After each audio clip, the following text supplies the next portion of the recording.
आप सभी को नमस्ते। आज हम बात करेंगे हमारे बहादुर स्वतंत्रता सेनानी की जीवन कहानी के बारे में, जिसका नाम खुदीराम बोस था। उसने न केवल भारत की आजादी के लिए अपने प्राणों की आहुति दी थी, बल्कि हजारों लोगों की आंखों को भी खुला था। शुरुआत से शुरू करते हैं। खुदीराम बोस, जिनका जन्म 3 दिसंबर 1889 को पश्चिम बंगाल के मोहबनी नाम के छोटे से गाँव में हुआ था। वह अपने भाई बहनों में सबसे छोटे थे। उनके माता पिता त्रैलोक्यनाथ बोस और लक्ष्मी प्रिया देवी की मृत्यु हो गई थी जब वह 6 साल के थे। उनके बड़े बहन अपरूपा रॉय ने उन्हें गोद लिया। वह अपनी बहन और बहनोई के साथ हटगछा गांव में रहते थे। उन्होंने तमलुक हैमिल्टन हाई स्कूल में दाखिला लिया। खुदीराम हमेशा क्रांति के बारे में चर्चाओं में सक्रिय रहे। वे 15 साल की उम्र में अनुशीलन समिति में शामिल हो गए। ब्रिटिश पुलिस ने उन्हें भारत में ब्रिटिश शासन के खिलाफ पर्चे बांटने के कारण गिरफ्तार किया था। एक ब्रिटिश न्यायाधीश मजिस्ट्रेट डगलस किंग्सफोर्ड बहुत क्रूर अधिकारी थे, जिन्होंने भारतीयों को कड़ी सजा दी थी। अनुशीलन समिति जैसा कि किंग्सफोर्ड को मारना चाहता था ताकि अंग्रेज डरे और भारत से दूर चले जाएं। समिति ने हेमचंद्र कानूनगो द्वारा निर्मित एक पुस्तक बम के रूप में एक बूम बनाया, लेकिन यह विफल रहा। बाद में किंग्सफोर्ड को मुजफ्फरपुर वर्तमान बिहार में स्थानांतरित कर दिया गया।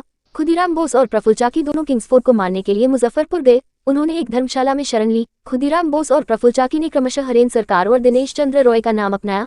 एक दुर्भाग्यपूर्ण दिन। किंग्सफोर्ड और उनकी पत्नी खेल रहे थे ब्रिटिश बैरिस्टर प्रिंगल कैनेडी की बेटी और पत्नी के साथ पुल। किंग्सफोर्ड और उनकी पत्नी कैनेडी और उनके परिवार को ले जाने वाली गाड़ी के समान थे। जैसे ही उनकी गाड़ी यूरोपियन क्लब के प्रांगण के पूर्वी द्वार पर पहुंची, खुदीराम और प्रफुल्ल गाड़ी की ओर दौड़े और बमों को गाड़ी में फेंक दिया। एक जोरदार धमाका हुआ और गाड़ी को किंग्सफोर्ड के घर ले जाया गया। गाड़ी चकनाचूर हो गई और मिसेज और मिस कैनेडी की हमले में मौत हो गई।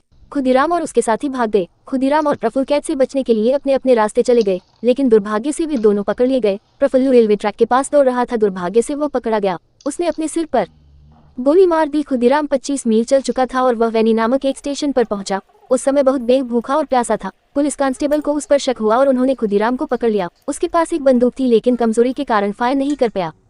उसे मुजफ्फरपुर पुलिस में ले जाया गया। 11 अगस्त को न्यायाधीश ने उन्हें मौत की सजा सुनाई। हमारे शहीद खुदीराम बोस को मुजफ्फरपुर में फांसी दी गई। उनका अंतिम शब्द वंदे मातरम था। दाह संस्कार के बाद लोगों ने उनका आकलन किया और लॉकेट और जार में डाल दिया। इस तरह हमने अपना युवा स्वतंत्रता सेनानी खुदीराम बोस को खो दिया।